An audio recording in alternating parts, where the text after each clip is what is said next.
6월 7일 파이썬 수업입니다. 오늘 1개월 차, 그러니까 전반적으로 이제 첫 번째 챕터의 마지막 날이고요. 그래서 오늘 수업이 끝나고 나면은 이제 지금 운영하고 있던 단톡방은 이제 수업 끝난과 동시에 바로 닫을 거고요. 그 다음에 여러분들 유튜브에 미리 공지 드리는 거예요. 끝날 때 제가 깜빡하고 얘기 안 할 수도 있으니까. 유튜브에 올려놓은 영상 같은 경우는 보통은 한 1개월 정도 유지를 해요.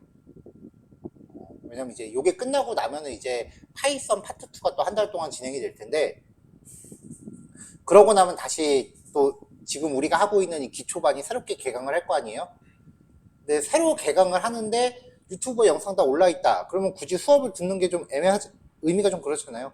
그래서 새롭게 개강을 하게 되면은 기존 영상들은 가차없이 다 지워지니까요.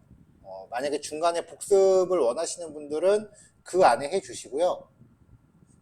확실히 지운다 안 지운다 딱히 제가 얘기하기는 좀 애매하긴 한데 보통 그때쯤 다 영상을 정리를 합니다.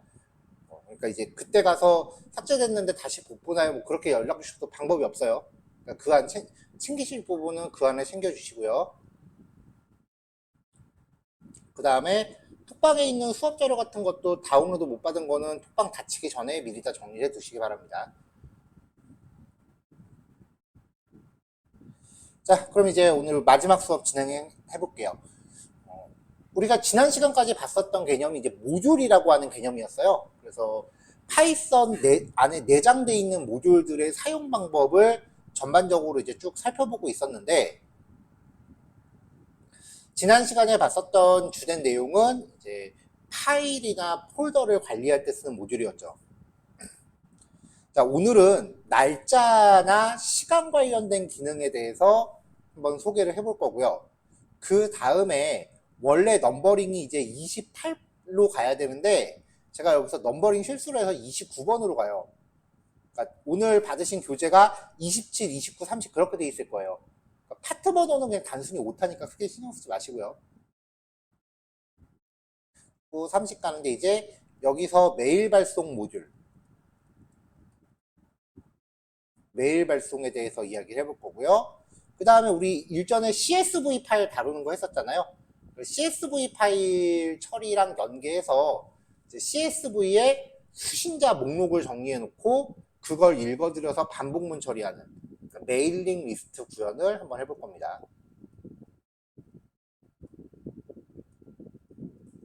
이 메일링 리스트 같은 경우는 구현 과정에서 우리가 직접 모듈을 제작을 해볼 거예요.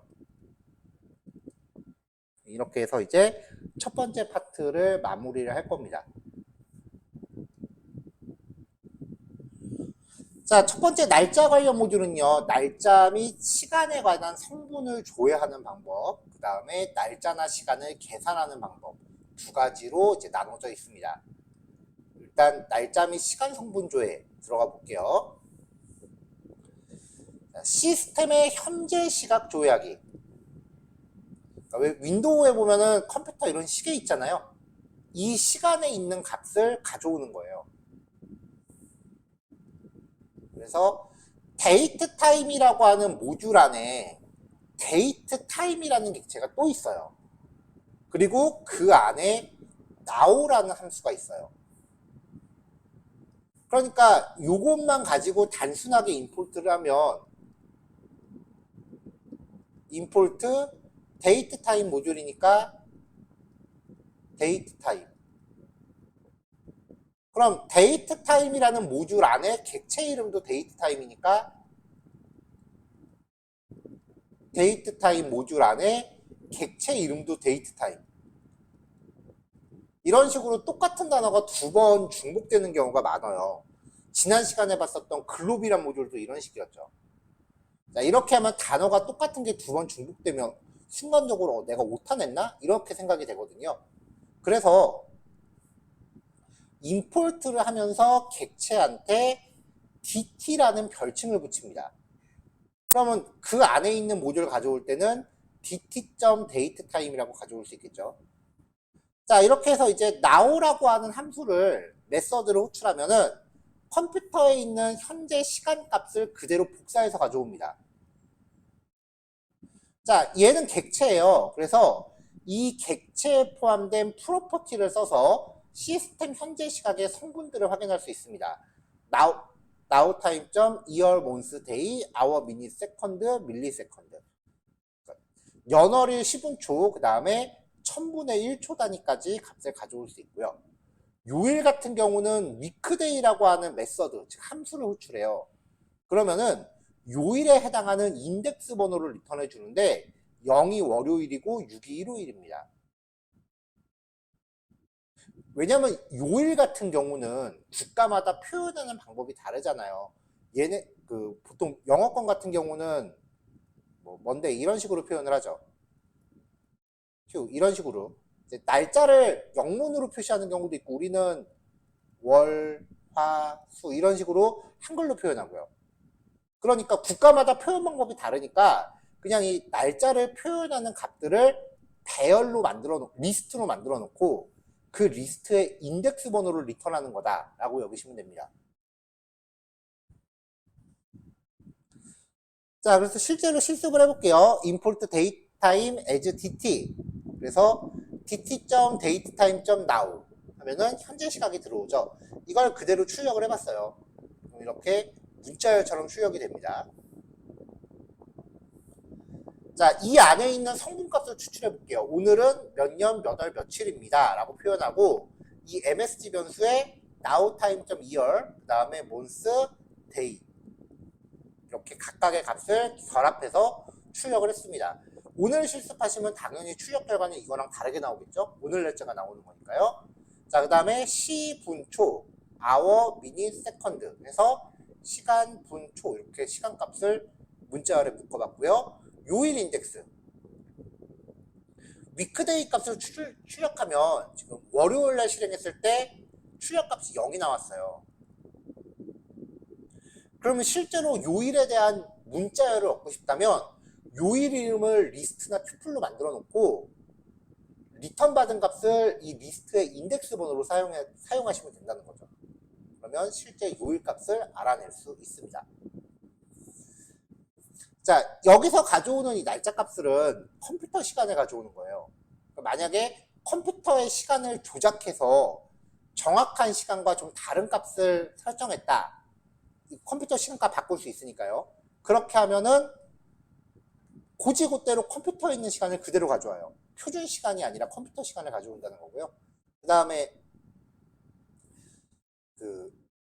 데이트 타임 객체가 갖고 있는 now 함수는 이 컴퓨터의 시간값을 복사해 옵니다. 시간값을 복사를 해요. 그리고 얘는 그 자체가 고정된 값이에요. 시간은 계속해서 흘러갈 거 아니에요.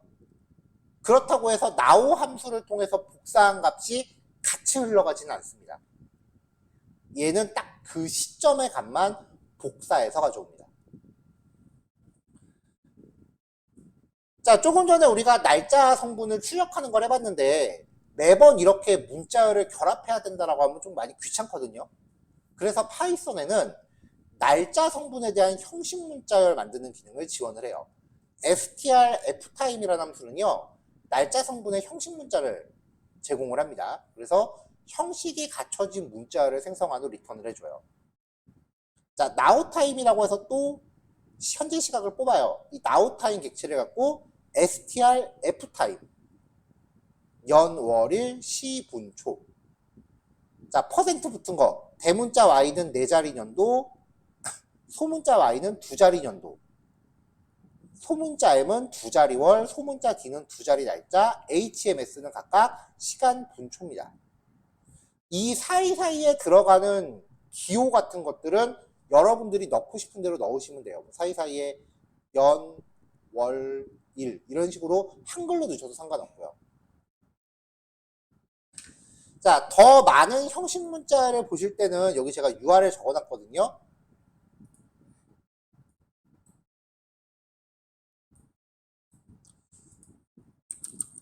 자, 독스.python.org ko 밑에 3 밑에 라이브러리 밑에 datetime.html. 여러분들 PDF 상태에서 아마 클릭될 거예요. 자, 그럼 이제 datetime 객체의 매뉴얼이 나오는데요. 여기서 스크롤 거의 밑에 쪽으로 내리시면 이렇게 표가 나와요. 이 표에 형식 문자들과 의미, 예시가 나오니까 이걸 보시고 여러분들이 원하는 값을 갖다 쓰시면 돼요. 만약에 월의 이름을 영문으로 다 알고 싶다라고 하시면은 %b 하면은 영문의 월 이름이 바로 나오겠죠. 시간을 우리가 아까 %h를 썼는데 이건 24시간제 시간이고요. %i를 쓰면 12시간제 시간이래요. 자, 이런 식으로 이제 원하는 값을 추출해서 사용하시면 됩니다.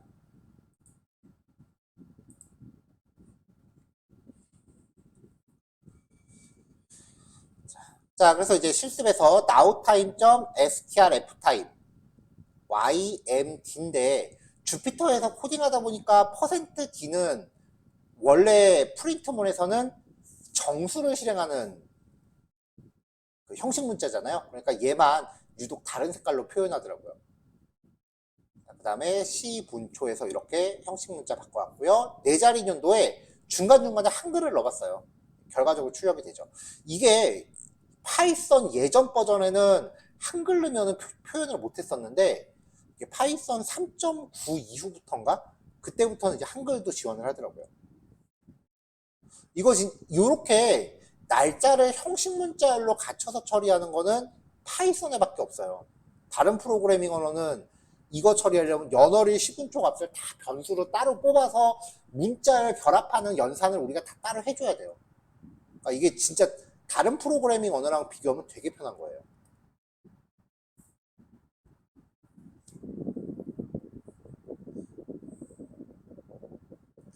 자, 이번에는 시스템의 현재 시각이 아니라 특정 날짜 값을 지정하는 방법이에요.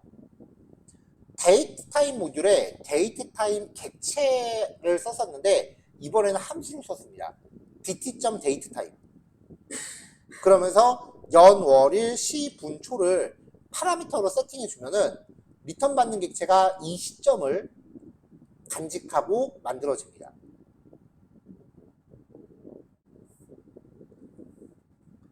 이거보다 더 좋은 게요. 이런 거예요. 날짜를 구성하고 있는 문자열을 갖고 왔어요. dt.datetime.strptime 얘한테 날짜를 의미하는 문자열을 주고요. 이 문자열의 구조를 알려줘요. 자, 앞에 네 글자는 연도다. 그리고 뒤에 연이라고 하는 글자가 있다. 뒤에 12는 월을 의미하는 값이고 월이라는 글자가 있다. 이런 식으로 이 날짜 성분에 해당하는 부분을 치환 문자로 지정하면 파이썬이 이 구조에 맞는 값들을 뽑아서 알아서 인지를 해요. 이게 진짜 어마무시하게 편한 이유가 뭐냐면은 파이썬으로 뭔가 코딩을 한다라고 하면 크롤링 같은 거 많이 합니다.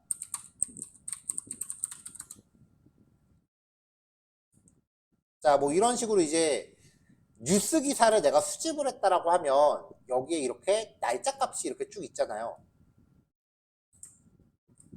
그럼 이거를 내가 크롤링을 해서 수집을 했다. 이렇게. 그러면 파이썬한테 이 문장의 구조를 알려주는 거예요. 수정 %y 점 %m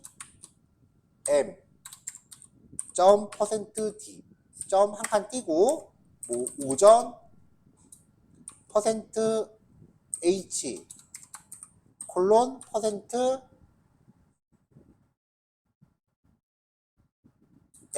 이런 식으로 하면은 파이썬이 알아서 이 숫자 값만 뽑아서 날짜 성분으로 추출한다는 얘기예요.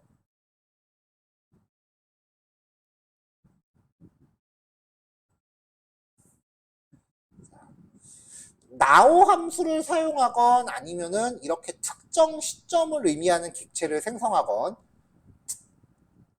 날짜 객체를 만들어냈을 때 다른 성분값을 수정하고자 하면 replace 함수를 씁니다.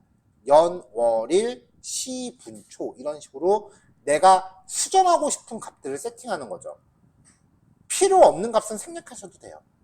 고칠 필요가 없는 값은 생략하셔도 돼요. 자, 썬데이 dt.dateTime 만들면서 2018년 8월 30일 오후 1시 26분 55초로 만들었습니다. 그럼 이제 요 객체가 날짜 값을 잘 저장하고 있는지 str ftime으로 구성을 해서 출력을 했어요. 쭉 출력이 되죠.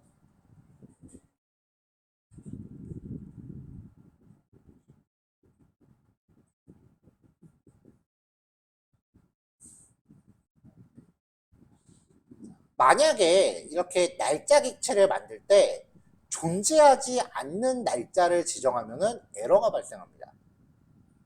당연한 얘기겠죠. 2017년 1월 2일 14시 44분이다. 이런 문자열이 있을 때 str ptime 함수로 이 문자열을 지정해주고 이 문자열의 구조를 알려주는 거예요. 네 자리 연도 뒤에 연이라는 글자 띄어쓰기, 그 다음에 두 자리 월이라는 글자 띄어쓰기, 날짜 일 띄어쓰기, 이런 식으로 구조를, 이 문장의 구조를 세팅해주면은 숫자값만 알아서 파이썬이 추출해갖고 날짜 객체를 생성합니다. 그래서 str ftime으로 다시 출력을 한번 해봤어요. 잘 가져왔는지. 다시 한번 말하지만 이거 진짜 많이 유용합니다. 자, dt.datetime.now 해서 현재 시각을 가져왔어요. 출력하면은 여러분들이 출력하면 이제 오늘 날짜가 나오겠죠. 자, 이 객체를 가지고 연도를 2018년도로, 날짜를 16일로, 시간을 15시로 바꿔서 다시 출력했습니다. 변경된 결과를 리턴 받았죠? 리턴 받아서 다시 출력을 했어요. 자, 그러면 2018년, 그 다음에 날짜만 16일, 시간은 15시, 나머지 성분값은 그대로 유지되죠.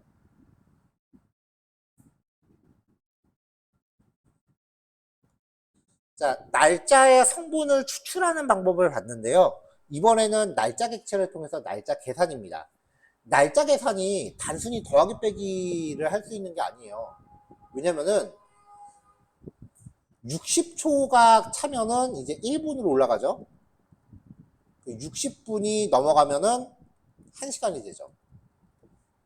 여기서 24시간이 되면은 1일이 되죠. 단위가 달라요. 그 다음에 1일 같은 경우는 어쩔 때는 30일이죠. 어떨 때는 31일이죠. 어떨 때는 28일이죠. 이것만 있나? 4년에 한 번씩 29일도 있잖아요. 윤달까지 끼면.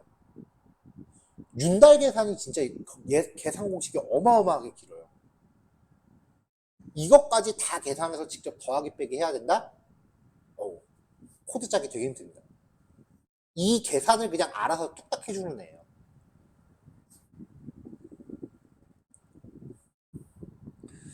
자, 아까 앞에서 우리가 날짜 객체를 생성을 했는데요. 날짜 객체 간의 뺄셈을 수행하면 두 날짜 간의 차이를 알 수 있습니다. 자, dt2하고 dt1이 모두 날짜 객체라면은 뺐을 때 이제 리턴 값이 떨어지는데, 얘를 출력하면은요, 이 두 시점 간의 차이가 며칠하고 몇 시간이 남았다, 이런 식으로 나와요. 이런 객체를 타임 델타라고 불러요. 타임 델타 객체는요, 그 프로퍼티로 날짜하고 초만 갖고 있어요. 두 개의 날짜를 뺐더니 이 두 날짜 사이의 차이가 며칠하고 몇 초다. 초 단위는 이 시간값을 전부 초로 환산한 거예요. 초만 알고 있으면 시간은 초를 60으로 나누면 분이 되고 이걸 또 60으로 나누면 시간이 되잖아요. 환산이 가능하니까 초 단위 값만 줍니다. 그 밖에 토탈 세컨즈라고 하는 메서드가 있는데, 예를 들어서 213이라고 25,025초다. 그럼 이걸 싹 다 초로 환산해요.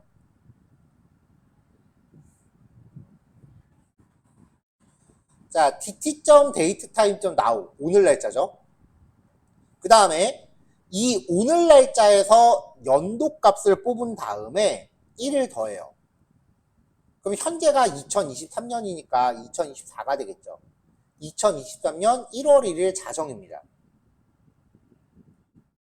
그러면 DT2에서 DT1을 빼면 이 차이 값은 올해가 며칠 남았는지를 의미하는 값이 되겠죠.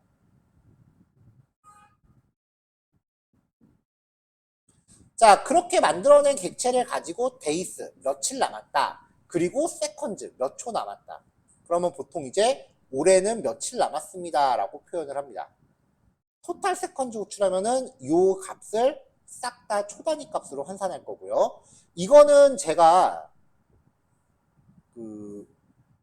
아까 날짜 봤을 때 이게 아까 교재 만들었을 때가 제가 아마 올해 4월 달쯤에 만든 것 같은데 지금은 거의 6월이니까 오늘 출력되는 값은 이거보다는 값이 작겠죠. 2달이나 지났으니까요. 자, 며칠 후를 계산하는 방법입니다. 거의 띄워야 되는데. 날짜 객체와 연산하기 위한 임의의 타임 델타 객체를 만듭니다. 이 타임 델타가요, 연산 단위예요.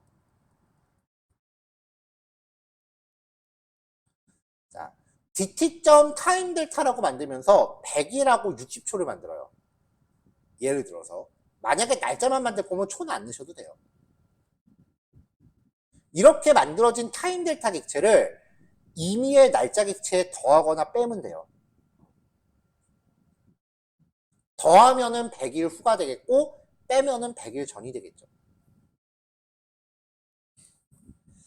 자, 진짜로 이제 100일 하고서 3600초. 3600초는 1시간이죠.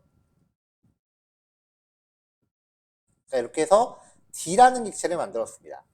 현재 시각도 리턴 받았습니다. 그럼 now time에서 D를 더하면 오늘로부터 100일하고도 1시간 후가 됩니다.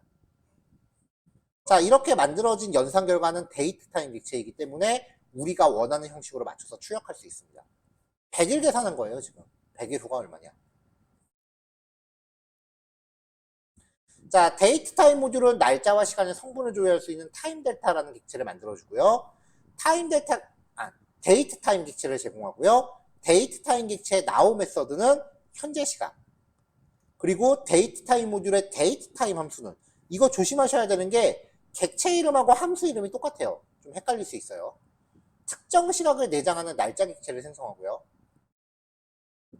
날짜 객체를 활용하면은 시각의 성분 추출하거나 strf 타임 함수를 써서 특정 형식의 날짜 문자열을 생성할 수 있고 strp 타임 함수는 날짜 성분을 포함하고 있는 문자열을 분석해서 날짜 객체를 생성하고 타임 델타 객체는 연산 단위다. 자, 날짜 객체가 포함하고 있는 날짜 성분을 특정 형식의 문자열로 변환하려고 할 때 쓰는 거. 날짜 성분을 특정 형식의 문자열로 변환할 때 strf 타임이었습니다. 이거 파이썬에서 쓰임새가 진짜 많아요. 두 개의 날짜 객체의 차이를 구했을 때 반환되는 객체 타입은 타임 델타였죠. 시스템의 현재 시각을 갖는 객체를 만들려고 한다. 어떤 메소드를 써야 되나? 현재 시각, now 함수였죠. 자, 요거 실습해 보시면 됩니다. 지금 10시 5분인데요. 10시 30분까지 실습하시고요. 또 마찬가지로 10분 휴식, 10시 40분까지 휴식. 이렇게 맞출게요. 메일 발송 같은 경우는 예제가 좀 어려워서 실습 시간 좀 넉넉히 잡을 거예요. 이거보다 넉넉히요. 조금 이따 봅시다. 자, 요번에 소개할 내용은 이제 메일 발송을 자동화시키는 과정이에요. 그러니까 파이썬을 통해서 이제 정해진 메일 내용을 이제 보내는 겁니다. 자, 메일 발송에 필요한 그 기본적인 내용들을 좀 살펴보고요. 네이버를 통해서 메일 발송 설정하는 방법, 그 다음에 구글을 통해서 메일 발송하는 방법, 이 두 가지 설정 방법을 좀 차이 체크해보고 파이썬 코드 살펴볼 겁니다.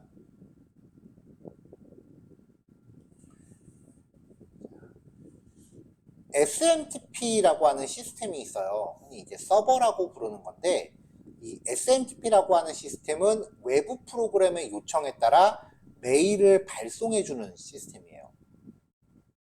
그러니까 우리가 일반적으로 뭐 스마트폰 같은 데서도 이제 메일 같은 거 보내잖아요. 이제 그런 것들이 전부 이 SMTP라고 하는 시스템하고 연동을 하는 거예요. 파이썬도 스스로 메일 발송 기능을 구현할 수는 없어요. 어떤 프로그래밍 언어도 스스로 메일 발송을 못해요.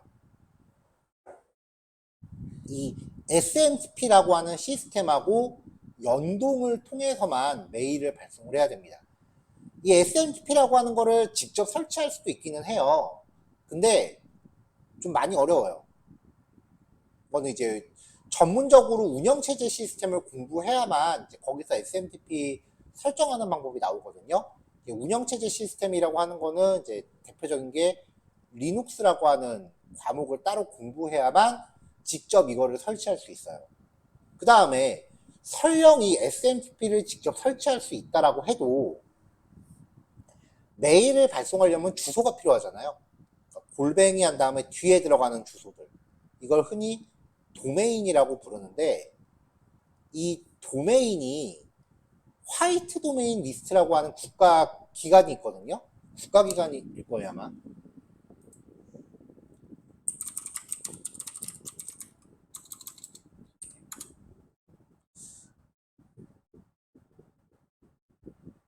네, 한국인터넷진흥원.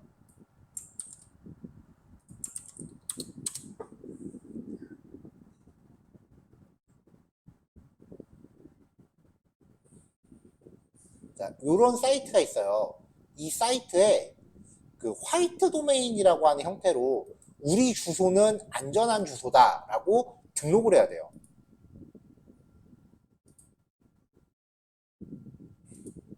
뭐 이런 식으로 해서 이제 도메인을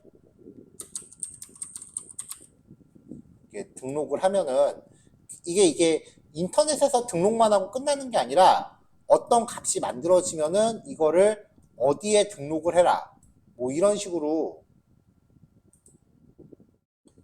이제 서버 운영체제 공부를 해야만 뭔가 처리할 수 있을 좀 어려운 내용이 진행이 돼요. 물론 그게 실시간으로 바로 처리되는 것도 아니고요. 등록 신청하면은 등록 승인하는 것까지 시간이 좀 소요되기 때문에 우리가 직접 메일 발송 서버를 만든다라고 하면은 오늘 실습이 안 끝난다는 얘기예요. 결론은. 자, 난이도도 높고 시간도 오래 걸리고 그러니까 보통 중소기업형 웹사이트는 직접 이 SMTP를 구축하기보다는 네이버나 구글 같은 포털에서 이제 SMTP를 제공을 해주거든요. 그거랑 연동을 해서 발송을 해요. 가장 대표적인 게 여러분들 스마트폰에서 쓰는 메일 프로그램들이에요. 자, 이 SMTP라고 하는 거는 말 그대로 메일을 발송할 때만 쓰는 거고요.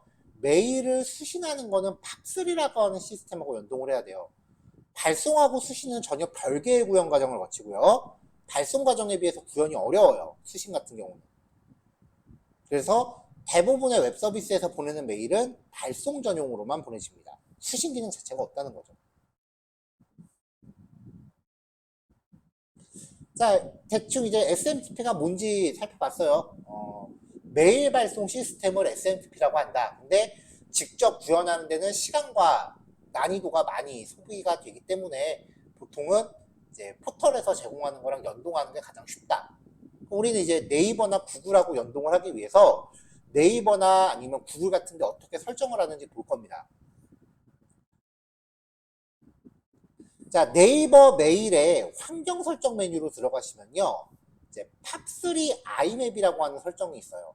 요거를 사용함으로 체크하시고 저장을 하세요. 그럼 이제 같은 화면에서 스크롤을 맨 밑으로 내리면은 이제 메일 시스템에 로그인하기 위한 아이디, 비밀번호는 네이버 로그인 비밀번호, 그리고 SMTP 서버명은 smtpnaver.com, SMTP 포트는 465라고 하는 값이 안내가 됩니다. 이 값을 우리가 파이썬 코드에 기입을 해야 돼요. SMTP 서버하고 포트 번호는 다 똑같으니까 그냥 교환해서 확인하시고 하셔도 되고요. 각자 네이버 아이디 모를 리는 없겠죠. 근데 그 네이버를 쓰시는 분들 중에 2단계 인증을 쓰시는 경우가 가끔 있어요.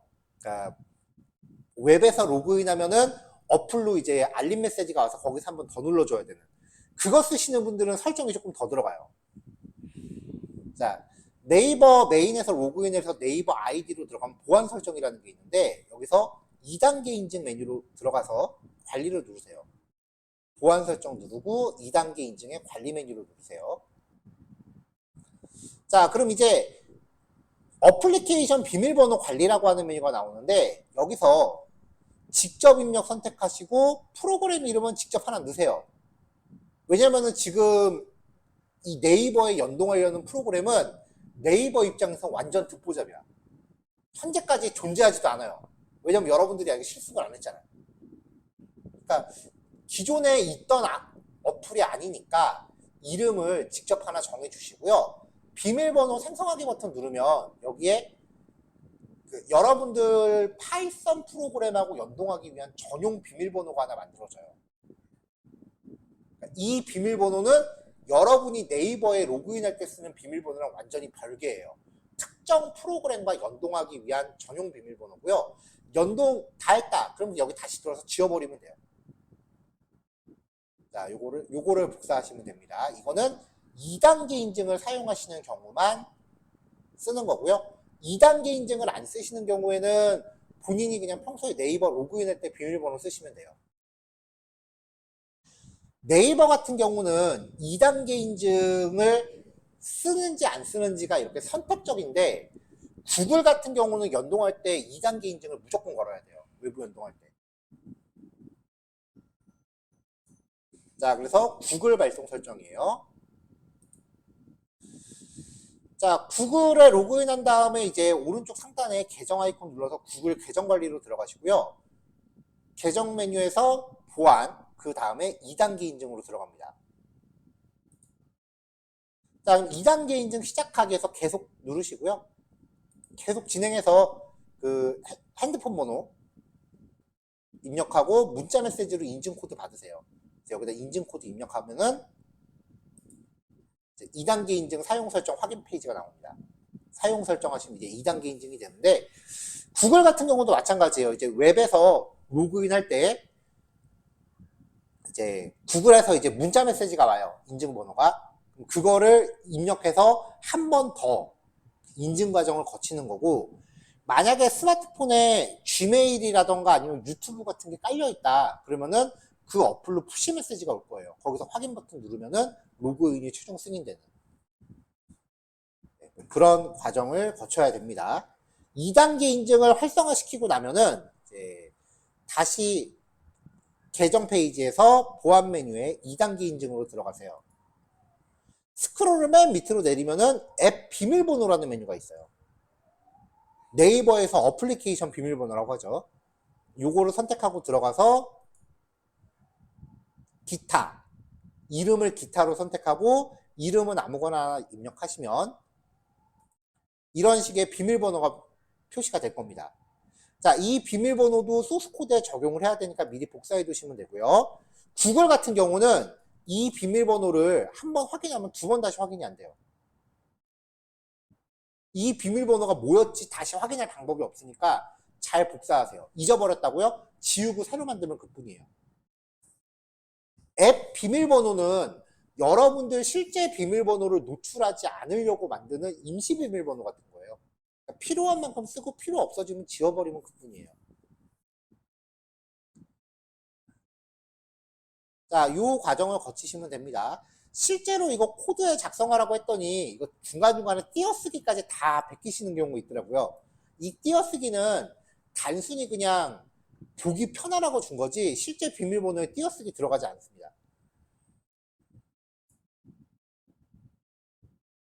자, 그럼 이제 파이썬으로 메일을 발송하는 코드 한번 볼게요.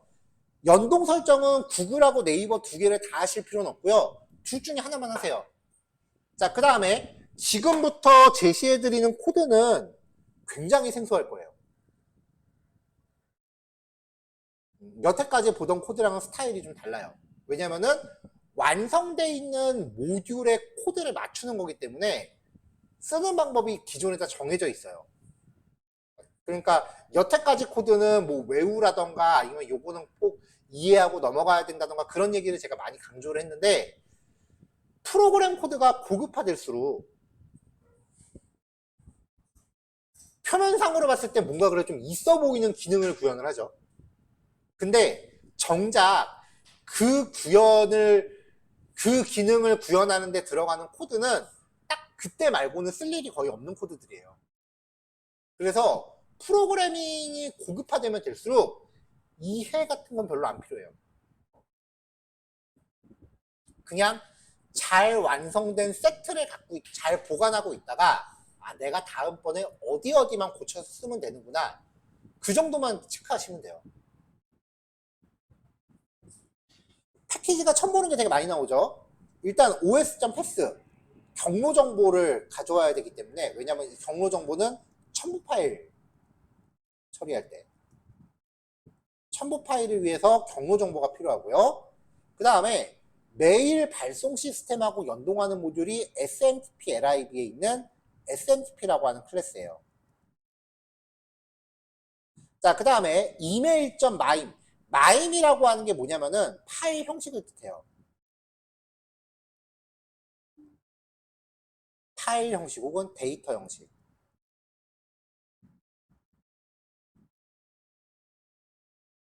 자, 이메일에 들어가는 데이터 형식 중에 텍스트를 처리하는 마임 텍스트. 얘로 본문을 구성하고요.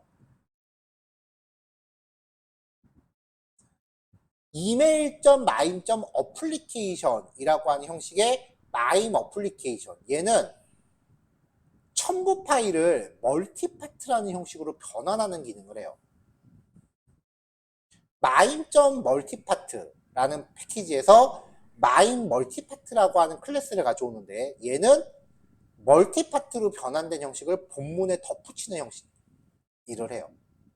이렇게 해서 본문 플러스 파일, 이렇게 데이터를 구성해서 얘를 통해서 발송을 하는 이런 흐름이에요. 자, 일단 메일 발송에 필요한 정보를 설정할게요. 자, from ADDR 보내는 사람 주소. 이거는 로그인하는 계정하고 동일해야 돼요. 만약에 네이버를 통해서 보낼 거다라고 하면은 본인의 네이버 메일 주소. 구글을 통해서 보낼 거라 그러면 본인의 구글 메일 주소. 원래 그 SMTP 시스템 이론상 로그인할 때 쓰는 아이디랑 보내는 주소가 일치할 필요는 없어요. 근데 그렇게 했더니 이게 스팸 메일을 발송하는데 너무 악용이 많이 되더라는 거죠. 그래서 그 네이버나 구글 같은 데는 로그인하는 아이디랑 메일 주소가 일치해야만 발송을 승인해줘요. 받는 사람 주소 적당히 입력하세요.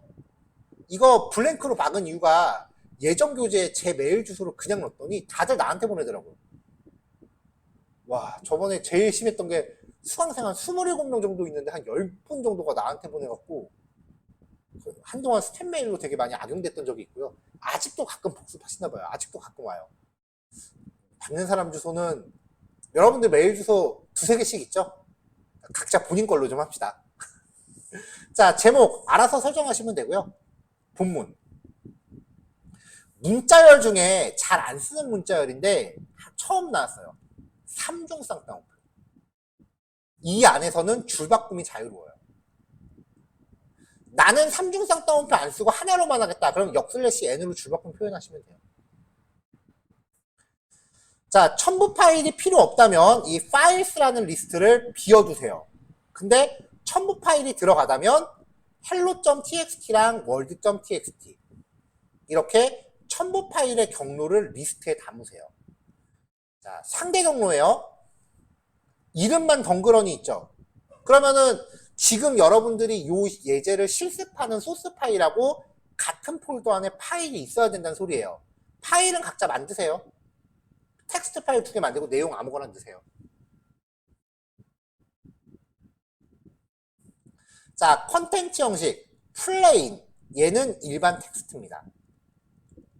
혹은 HTML이라는 형식을 쓸 수 있는데 HTML은 조금 이따가 따로 설명할게요. 일단은 플레인. 자, 로그인 계정 이름 적습니다. 네이버는 본인 아이디 적으시면 되고요. 구글은 로그인할 때 메일 주소랑 아이디랑 똑같죠. 구글 같은 경우는 본인의 메일 주소 적으시면 되고요. 비밀번호. 네이버는 개인 비밀번호 혹은 어플리케이션 비밀번호. 구글은 아까 발급받은 앱 비밀번호 넣으시면 되죠. 자, 그 다음에 구글 발송 서버 주소와 포트. 그리고 구글은 포트 번호 587. 구글은 아까 제가 확인하는 거를 교환을 안 넣는데 그 Gmail 도움말을 뒤지면 나와요. 어쨌든 공개되어 있는 값이에요. 네이버를 쓰실 경우에는 여기 주석으로 막아버리고 밑에 거를 쓰시면 되겠죠. 아까 네이버는 공개되어 있는 거 확인했죠. 여기까지 뭐 별다른 이해할 거 있나요? 정보만 쭉 설정한 거예요. 이제 얘네들을 라이브러리한테 파라미터로 보낼 겁니다. 자, 마인 멀티파트라는 객체를 하나 만들어요. 자, 여기다가 서브젝트, 얘가 딕셔너리 같은 정보를 갖고 있어요. 서브젝트에다가 제목 때려받고, 프롬에다가 보내는 사람 때려받고, 투에다가 받는 사람 때려받고. 대소문자 조심하세요. 자, 그 다음에 msg.attach, 요 msg 객체에다가 컨텐트, 본문이에요. 본문 내용. 그리고 본문 형식. 아까 플레인이라 그랬죠? 이 두 개를 묶어서 마인 텍스트라고 하는 객체로 만든 다음에 MSG 객체 어태치 추가해요. 결국은 이 MSG라는 객체에 제목, 보내는 사람, 받는 사람 내용이 다 들어간 거예요. 자, 이제 첨부 파일.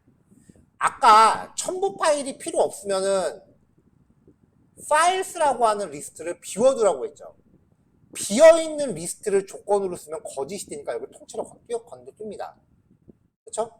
그러니까 첨부 파일이 없을 때 리스트를 비워두면 이 if문은 전부 지나갈 텐데 첨부 파일을 보낼 거면은 여기다가 파일의 경로를 넣으라 그랬죠. 파일 1, 파일 2 이런 식으로요. 아까는 여기다가 hello.txt world.txt 이렇게 걸었죠. 자, 이걸 가지고 반복을 걸어요. F는 원소 하나가 되죠. 리스트를 반복에 통째로 걸면은 요 F 값은 원소 하나가 되죠. 자, 이 파일 경로를 가지고 파일을 열어요. 근데 지금은 저번에 우리가 했었던 것처럼 단순히 텍스트 처리하는 게 아니라 이메일에 포함을 시켜야 돼요. 그러니까 문자를 여는 게 아니라 이게 만약에 파워포인터 문서거나 PDF 파일이거나 그러면 어떻게 해? 텍스트를 못 열잖아요. 그래서 바이너리, 기계어로 직접 엽니다. 자, 이렇게 해서 파일 객체를 A 파일이라고 가져왔어요. os.path.basename이라고 하는 함수는 파일 경로를 받았을 때 맨 마지막에 있는 파일 이름만 추출합니다.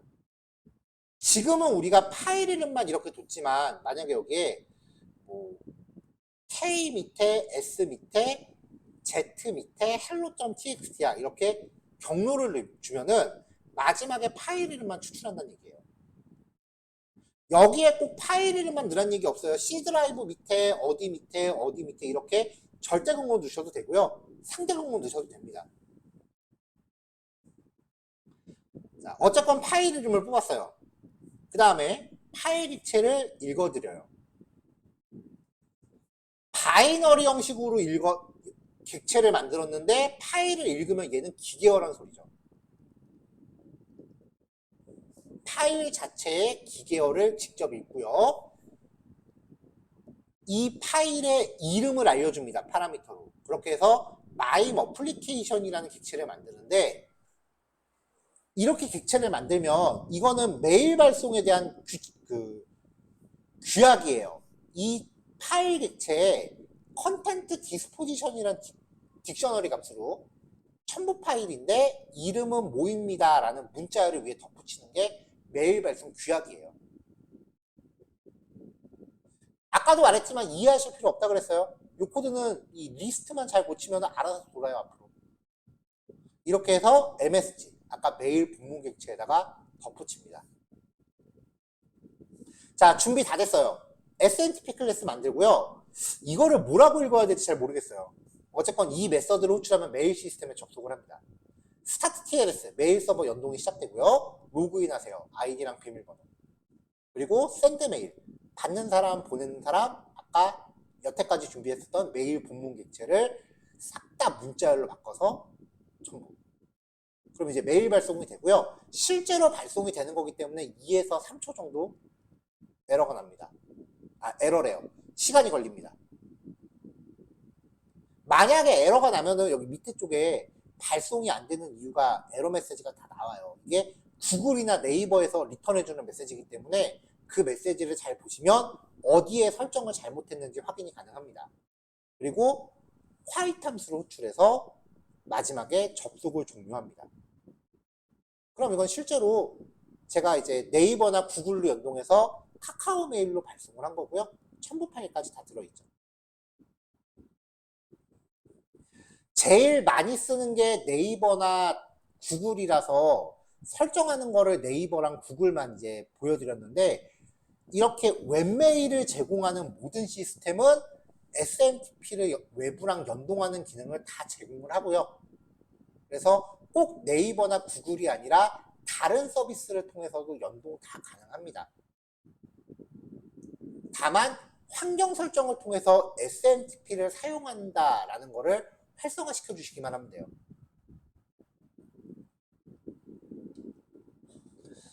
자, 구글 같은 경우는 보통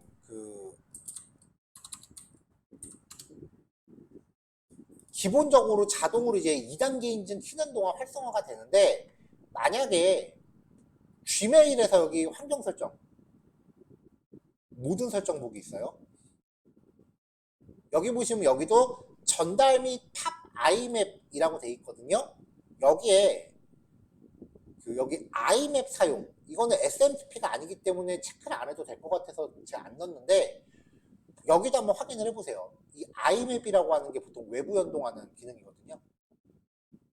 요거를 사용하겠다라고 체크를 하시면은 변경사항 저장해서 만약에 구글로 했는데 발송이 안 되면 여기를 한번 확인해 보세요. 근데 구글은 이게 다 켜져 있을 거예요. 왜냐면은 여러분들이 아이폰이나 안드로이드 폰에 Gmail 주소 한 번이라도 입력하면 자동으로 켜져요. 자, 이렇게 해서 이제 사용해 보시면 될 것 같아요. 자, 지금 11시 5분인데요. 이거는 대체로 실습 시간이 항상 길더라고요. 그래서 실습 시간은 평소보다 10분 더 해서, 요거는 이제, 요거 봐야죠. SMTP는 메일 발송 기능을 수행한 시스템으로 다른 프로그램 연동해서 메일 발송 기능을 수행한다. 메일 주소를 발행하는 포털 사이트는 SMTP를 연동할 수 있는 옵션을 제공한다. 모든 포털이라고 했어요. 메일에 파일을 첨부할 때는 바이너리 모드로 대상 파일을 읽어야 된다. 자, 메일 발송에 관여하는 서버, SMTP라고 그랬죠? 구글의 SMTP와 연동하기 위해서 특정 포트에 대한 비밀번호를 발급받아야 되는데, 이거를 앱 비밀번호라고 했고요. 네이버는 애플리케이션 비밀번호. 근데 우리가 보통 앱이라고 부르는 용어 있잖아요. 이게 사실은 애플리케이션 줄여서 쓰는 말이에요. 옛날 스마트폰이 나오기 전부터 앱이라는 용어 자체가 원래 그냥 일반적인 프로그램을 지칭하던 용어였는데, 그게 갑자기 스마트폰 나오니까 스마트폰용 프로그램으로 단어 뜻이 바뀌더라고요. 원래 통상적인 앱은 모든 종류의 프로그램을 뜻합니다. 예를 들어서 웹 앱이라고 하면 웹 프로그램 얘기하는 거예요. 자, 파이썬에서 메일 발송 기능을 수행하는 모듈은 마찬가지로 SMTP였죠. 자, 요거 실습하시면 돼요. 지금 11시 5분인데 11시 40분까지 실습하겠습니다. 그리고 11시 50분까지 휴식 진행할게요. 이게 코드가 시행착오를 좀 많이 겪으시더라고요, 이 코드는. 그리고 이거를 만들어놔야, 이걸 꼭 성공해야 다음 단원에서 이거를 모듈화 시킨 다음에 메일링 리스트를 만들어요. 그러니까 맘만 먹으면 스팸 메일 보낼 수 있을 정도로 이걸 발전을 시킬 거기 때문에 이 단원을 완성 못하면 다음 단원 진행이 안 되니까 꼭 완성을 하시길 바라겠습니다. 자, 그럼 실습 진행할게요. 자, 이번에는 이제 메일링 리스트를 구현해 볼 건데요. 일단은 앞에서 우리가 만들었었던 기능을 모듈화를 먼저 시킬 거예요. 그래서 이 모듈이 잘 만들어졌는지 테스트를 먼저 한번 해보고, 그게 완성이 되면은 이제 CSV 파일에 있는 메일 목록을 메일 주소가 저장됐겠죠? 이 파일을 읽어서 여기에 있는 목록에 대해서 이제 메일 발송을 시킬 겁니다. 자, 그래서 일단 그 모듈부터 만들 거니까 이번 단어는 실습을 두 파트로 끊어서 진행을 할게요. 자, 모듈부터 만들어 봅시다. mymailer.ipynb라고 하는 파일을 새로 만드세요. 그러면서 앞에서 여러분들이 실습하신 코드를 재사용을 하시면 돼요. 첫 번째 블록에는 임포트 구문 쭉 복사해서 갖다 붙여놓고요. 그 다음에 두 번째 블록에 이제 함수 구현에 필요한 코드들을 하나의 블록으로 모아놓습니다. 일단은 SMTP 연동 정보 설정. 내가 네이버랑 연동을 할지 구글이랑 연동을 할지 그 설정 정보 해놨던 거를 한 블록에다가 복사를 하고요. 그 다음에 발송 정보 구성하는 거, 첨부 파일 처리하는 거, 메일 보내는 거, 이거를 한 블록에다 다 모으세요. 그러면 지금 여기에서 보내는 사람, 그 다음에 받는 사람, 제목, 그 다음에 내용, 마지막으로 첨부 파일. 이 정보들은 빼고 모은 거예요. 앞으로 여러분들이 메일을 보내겠다라고 하면 아까 실습 예제 기준으로 봤을 때 얘네들만 바꾸면 되잖아요, 앞으로. 그러니까 상황에 따라 변경돼야 될 값들만 빼고 하나의 블록에다 모아놓습니다. 자, 그 다음에 그 모아진 코드를 쭉 드래그한 다음에 탭키를 눌러서 안쪽으로 한 뎁스 밀어넣고요. 위에다가 함수 정의를 하세요. 그러면 복사 붙여넣기 한 코드들이 전부 하나의 함수로 그룹핑 되죠. 그럼 앞으로 얘만 호출하면은 이 안에 딸려있는 코드들이 밑에 생략되어 있는 이 코드들이 쭉 한 번은 실행된다라는 건데 그때그때 바꿔야 되는 보내는 사람, 받는 사람, 제목, 내용, 첨부 파일들은 파라미터로 정의하면 돼요. 그럼 함수 호출할 때마다 파라미터만 바꾸면 매번 메일 보내는 코드를 우리가 재사용할 수 있다는 거고 첨부 파일 같은 경우는 필요할 때도 있고 그렇지 않을 때도 있을 거 아니에요. 그래서 필요하지 않을 때는 아예 파라미터를 생략할 수 있도록 빈 리스트를 기본값으로 넣어놨습니다. 자, 그럼 이제 이 모듈이 잘 만들어졌는지 테스트를 해야 되잖아요. 자, 요건 내용 설명이에요. 모든 파이썬 코드는 언더바 2개, 네임 언더바 2개 라고 하는 그 고정된 상수값이 있어요. 이거는 코드를 직접 실행할 경우에 파이썬 인터프리터에 의해서 이 변수의 메인이라는 값이 정의가 돼요. 그래서 테스트 모듈.ipynb라는 파일을 작성한 다음에 언더바 2개 메인이라고 출력을 시키면 이 안에 네임이요. 메인이라는 값이 저장돼 있어요. 모든 파이썬 소스 코드가 이 변수를 갖고 있어요. 이걸로 이런 식으로 if문을 짜는 거죠. 언더바 2개 네임 언더바 2개 이 값이 메인이라면 이 if문이 참일 때는 직접 실행될 때 실행이 돼요. 근데 만약에 이 파일을 다른 파일에서 임포트 한다. 그럼 이 네임 값이 안 들어와요. 그럼 그때는 여기가 실행되는 거죠.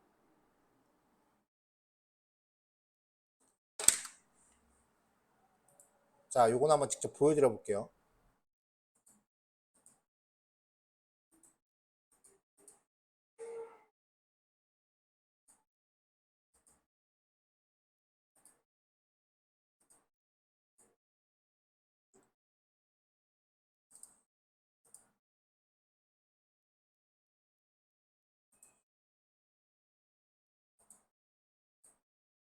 자, 아무 파일이나 새로 만들게요.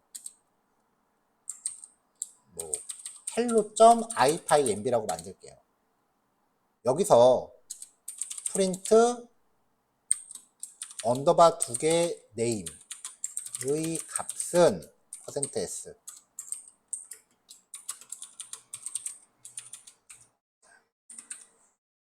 파이썬 안에 내장되어 있는 변수예요.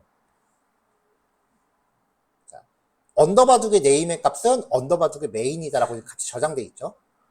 그래서 이걸로 if문을 짜요. 언더바 두 개 네임이 메인이라면 프린트 직접 실행. 그렇지 않다면 프린트 모듈로서 출됨.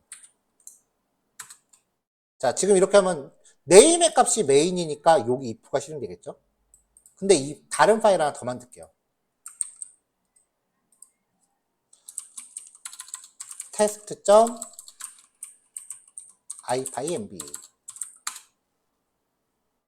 자, 주피터 파일을 임포트 할 거니까 임포트 ipynb 불러오고요. 임포트 아까 만들었었던 헬로를 임포트 할게요. 자, 그러면은 언더바 두 개 네임의 값은 헬로. 이때는 파일 이름이 들어온다고요. 직접 실행할 때는 메인이었는데 다른 파일에 의해서 임포트 되면은 값이 달라지죠. 그러니까 모듈로서 호출됐다라고 출력이 되죠. 그러니까 지금 요 if문의 역할이 이 소스를 직접 실행하느냐 아니면 다른 파일의 모듈로서 참조 처리하느냐가 돼요. 그래서 파이썬 책 보면은 이렇게 if문 들어가 있는 코드들 되게 많은데 이 if문 안에 있는 코드는 이 소스를 직접 실행할 때만 가동이 된다고요.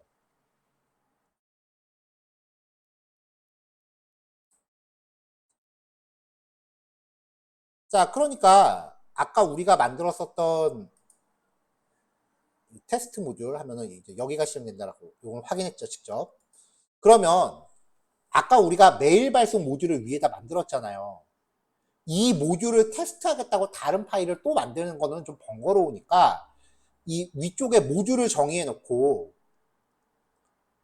send mail이라는 함수가 지금 위쪽에 모듈로서 존재하는데 이거를 테스트하기 위해서 if문으로 이렇게 지정해서 파라미터 준비하고 메일 호출하면 함수 호출하면 이 코드는 테스트 코드니까 이 소스 파일을 직접 실행할 때는 가동이 되지만 이 파일을 모듈로서 다른 파일에 참조하면 얘는 실행이 안 된다라는 거예요. 얘까지 실행되면 모듈 참조할 때마다 시도 때도 없이 메일 보내니까.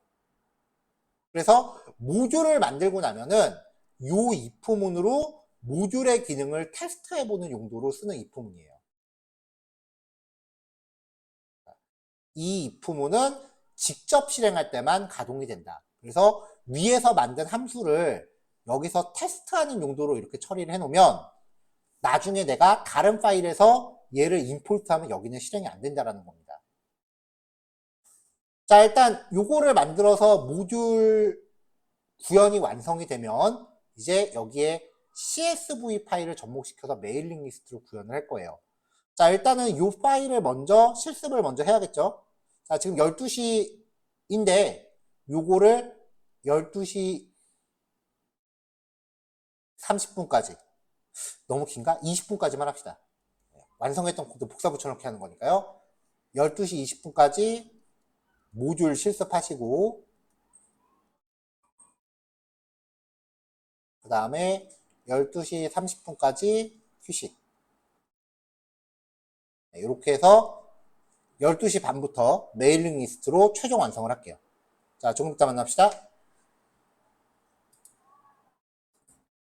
자, 마지막 예제입니다. 이제 메일링 리스트를 실제로 구현을 해볼 거예요. 자, 비주얼 스튜디오 코드에 열려있는 프로젝트 폴더 안에 메일이라는 폴더를 하나 만드시고요. 그 폴더 안에 이제 메일 발송의 본문을 메모장 파일로 하나 만드세요. 여기에 이렇게 중괄호로 들어가는 형식으로 치환 문자를 포함시키는 거예요.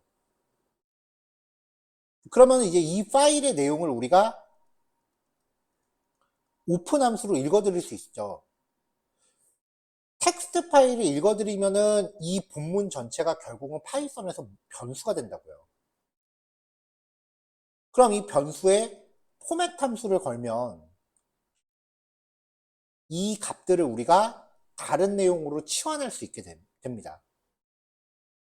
자, 그 다음에 이제 maillist.csv 파일 하나 직접 만드셔서 수신자 이름, 수신자 메일 주소, 그 다음에 첨부 파일 2개를 걸게요. 첫 번째 첨부 파일은 모든 사람이 다 똑같은 파일을 받는다라고 가정을 했고요.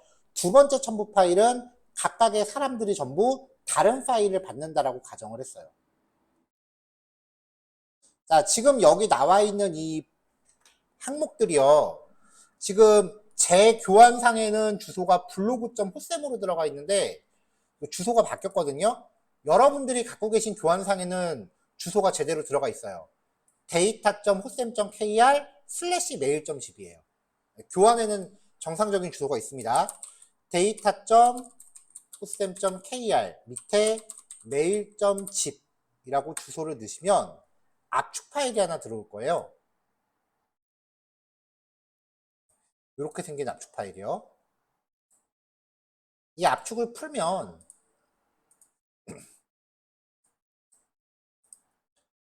보통 이제 압축 파일을 해제하면은 파일 이름으로 이렇게 폴더가 생기죠. 이 안에 보면은 이제 준비한 파일들 제가 이렇게 넣어놨어요. 그러니까 이 폴더를 통째로 여러분들 지금 비주얼 스튜디오 코드 프로젝트 폴더 안으로 끌어다 넣으세요. 자, 폴더 통째로 이렇게 끌어다 넣으면은 복사 메뉴가 있어요. 요거 누르시면은 그대로 이렇게 폴더가 복사가 됩니다. content.txt는 메일 본문 내용을 이렇게 적은 거예요. 내용 바꾸고 싶으시면 바꾸셔도 돼요. 그 다음에 document.ppt는 별거 아니고요. 그냥 샘플로 이렇게만 만든 거예요. 그 다음에 엑셀 파일 5개가 있는데 이거는 급여 명세서를 가정한 건데 그래봐야 뭐 이렇게 들어있어요. 네, 요거를 이제 각각의 사람별로 다 개별적으로 보낸다라고 가정을 한 거예요. 급여 명세서는 어느 회사건 직원별로 따로 줍니다. 그리고 원래 월급은 서로 공유 안 해요. 혹시라도 나중에 회사 가서 다른 사람 월급 물어보지 마세요. 그거 퇴사 사유예요. 권고사직 사유예요.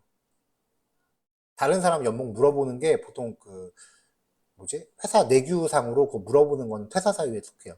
왜냐면 분란 조정이기 때문에 누구는 얼마 받는데 나는 이거밖에 못 받아? 혹은 다른 사람이 얘기 듣고 반대로 생각할 수도 있고 그런 이유 때문에 퇴사 사유에 모든 회사가 거의 다 들어가요. 그러니까 물어보지 마세요.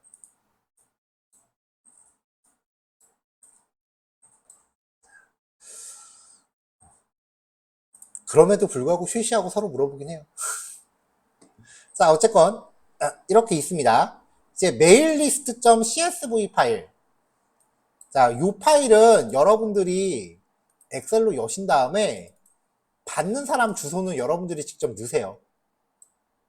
여기에 제가 예전에 제 메일 주소를 이렇게 넣었더니 이 파일을 수정 안 하고 그대로 테스트 하시더라고요, 다들. 아까도 비슷한 얘기 했었죠. 그러니까 요거는 그래서 각자 본인이 매일 수신할 수 있는 주소로 받으세요.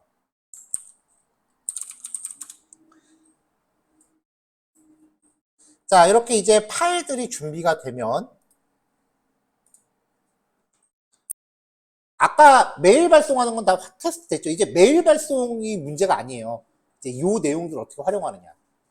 자, import ipinb 가져오고요. 그 다음에 마이메일러 조금 전에 만든 모듈 그리고 날짜 처리 객체를 준비합니다. 이 날짜 처리 객체를 통해서 오늘 날짜에서 현재 연도와 월 두 개의 성분값을 뽑아냈고요.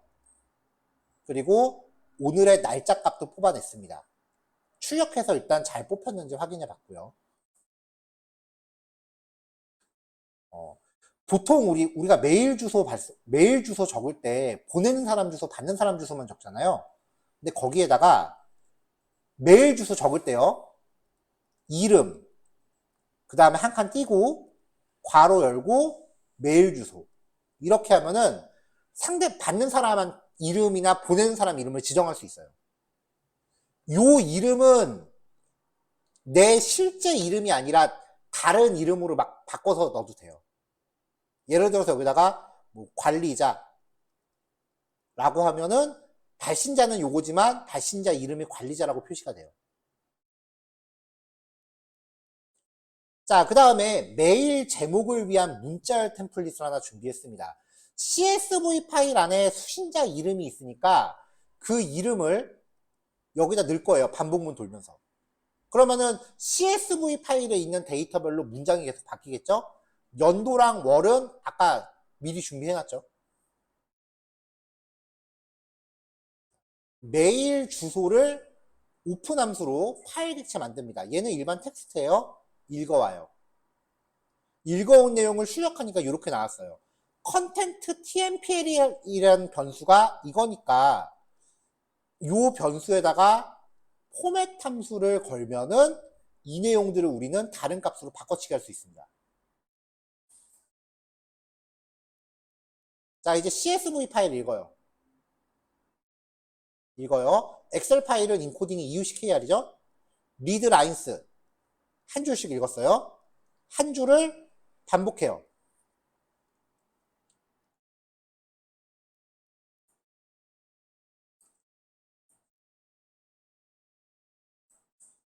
자, 그러니까 지금 요 엑셀 파일에서 이 한 줄이 요 라인이 되는 거죠. 자, 요 한 줄 내용만 복사해서 여기다 붙여 넣을게요.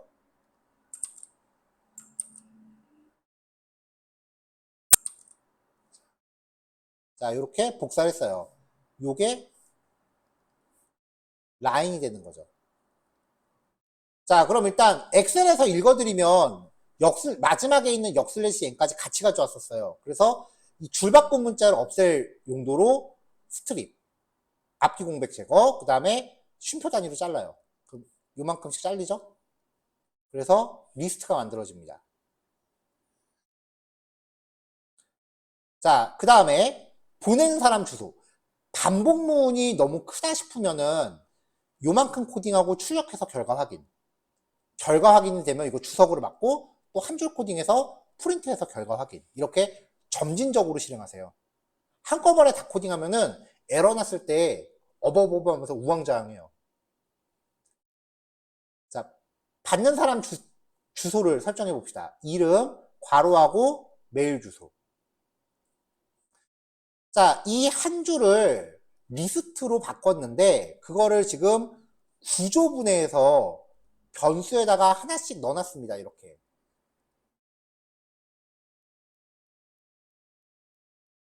자, 그럼 이제 요 문장의 name은 name. 요 값이죠. 이메일은 여기 이메일은 이메일. 요 값을 갖다 넣은 거예요. 그럼 이제 파이썬 학생 1 한칸 띄고 괄호하고 메일 주소.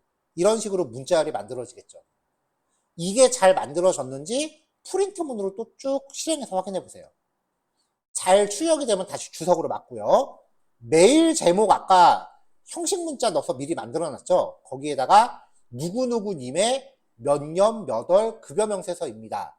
라는 식으로 작성해서 또 프린트해서 확인해 보세요. 잘 출력되면 주석으로 맞고요. 자, 본문 문자열에 이름, 연도, 월, 일 요거를 치워납니다. 아까 읽어온 여기에서 이름, 연도, 월, 일 요거를 미리 준비한 변수로 치워난 거예요. 그리고 CSV에서 읽은 파일만큼 반복을 돌고 있어요. 지금 여기서. 그러면 CSV 각각의 핵마다 문자열 값을 치환을 하고 최종적으로 메일을 보낸 거예요. 그러니까 수신자 개개인한테 각각 맞춤형으로 메일이 발송된다는 거죠. 원래 메일링 리스트는 한꺼번에 집단한테 보내는 게 아니고요. 개개인한테 각각 하나씩 보내는 거예요.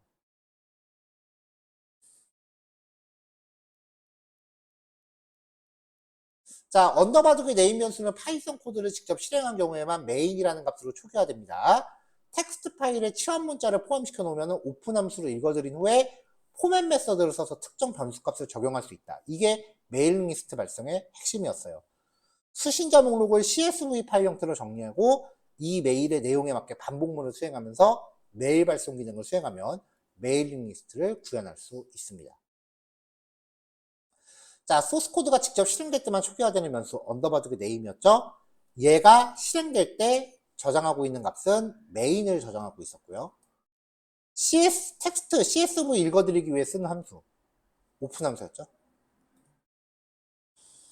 실제로 이제 규모가 크지 않은 회사 같은 데 가면은요, 만약에 직원이 한 50명이다. 월급날이다. 그러면 이제 운영지원팀이나 격리팀 같은 데서 매일 급여 명세서를 개개인한테 보내요. 이거를 담당자 한 명이 일일이 메일을 하나씩 보내고 앉아 있어요.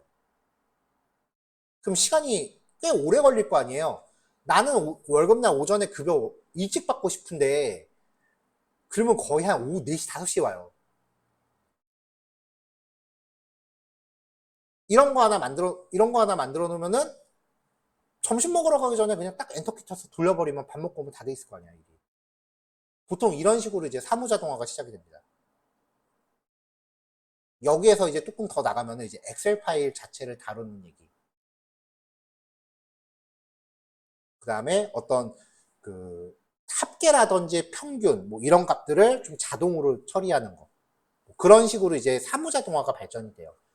파이썬의 궁극적인 목적은 엑셀을 대체하는 거래요.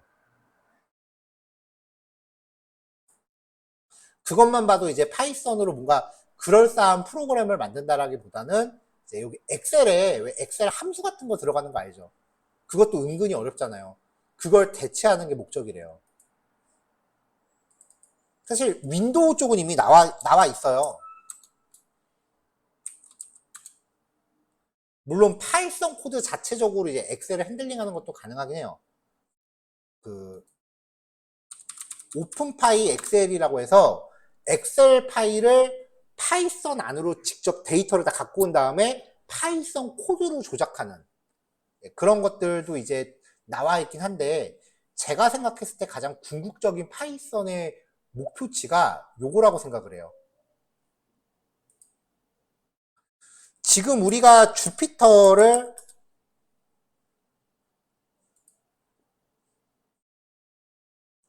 요 코드는 아닌 것 같고 얘인가?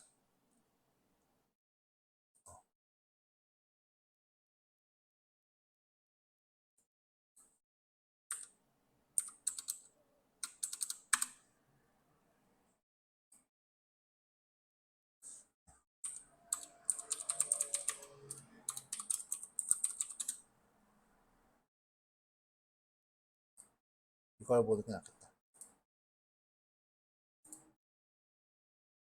이게 제가 생각하는 그 파이썬의 가장 궁극적인 형태예요. 윈도우에서는 실제 프로그램이 나와 있어요.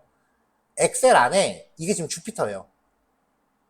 주피터가 엑셀 안으로 아예 들어가 버리는 거. 현재 파이썬 3.11까지는 이게 된다라고 나와 있는데 저는 개인적으로 지금 맥을 쓰기 때문에 맥용 엑셀에서 이게 될 때까지 간보고 있어요. 지금.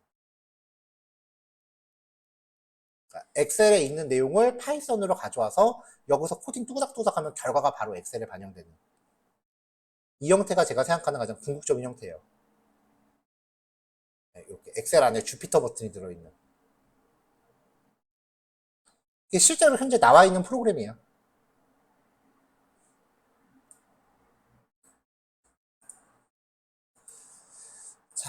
자, 요거까지 이제 내용 확인하시면 되겠습니다. 실습이 마무리되시면은 각자 수업 정리하시면 될 거고요.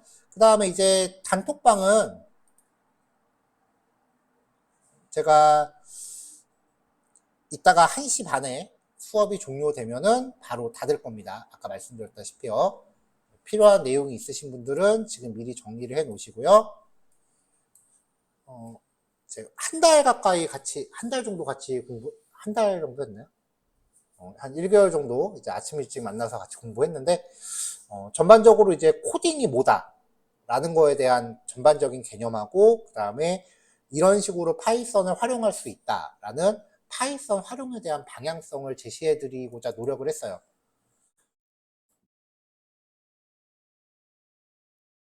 실제로 저도 파이썬을 많이 활용을 했습니다.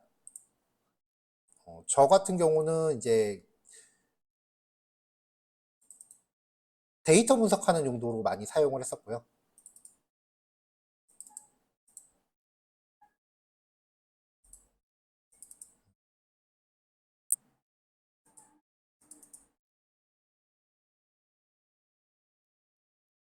이게 맞나?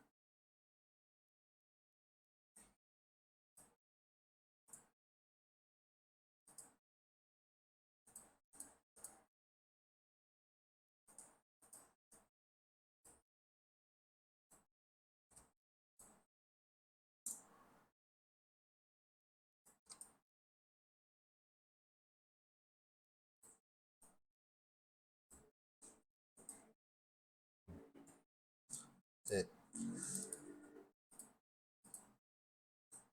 대학원 졸업 과제 하면서 이런 식으로 해서 이제 지역별로 뭐 데이터 분석을 하고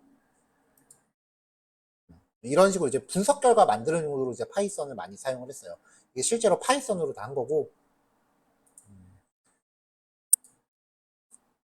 지금 요것도 이제 파이썬으로 만들었던 건데 요거 같은 경우는 이제 지역별로 코로나 전후 골목 상권 매출이 어떻게 바뀌었는지에 대해서 분석을 했던 거예요.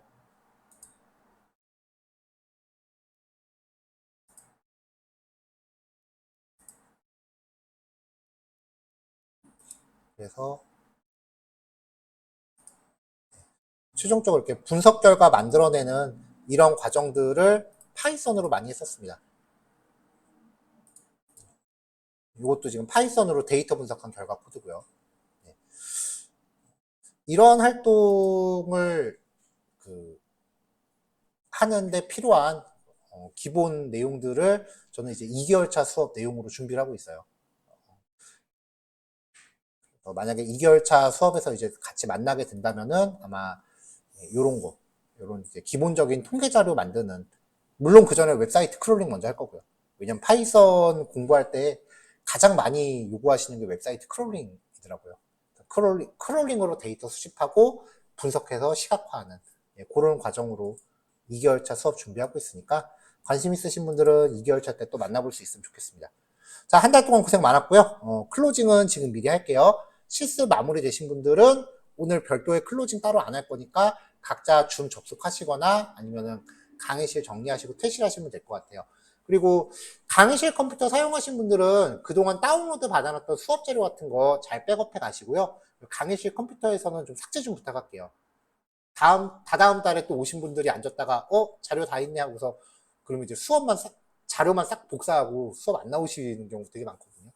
그러니까 다운받았던 자료는 삭제 좀 부탁하겠습니다. 네, 그동안 고생 많았습니다. 수고하셨습니다.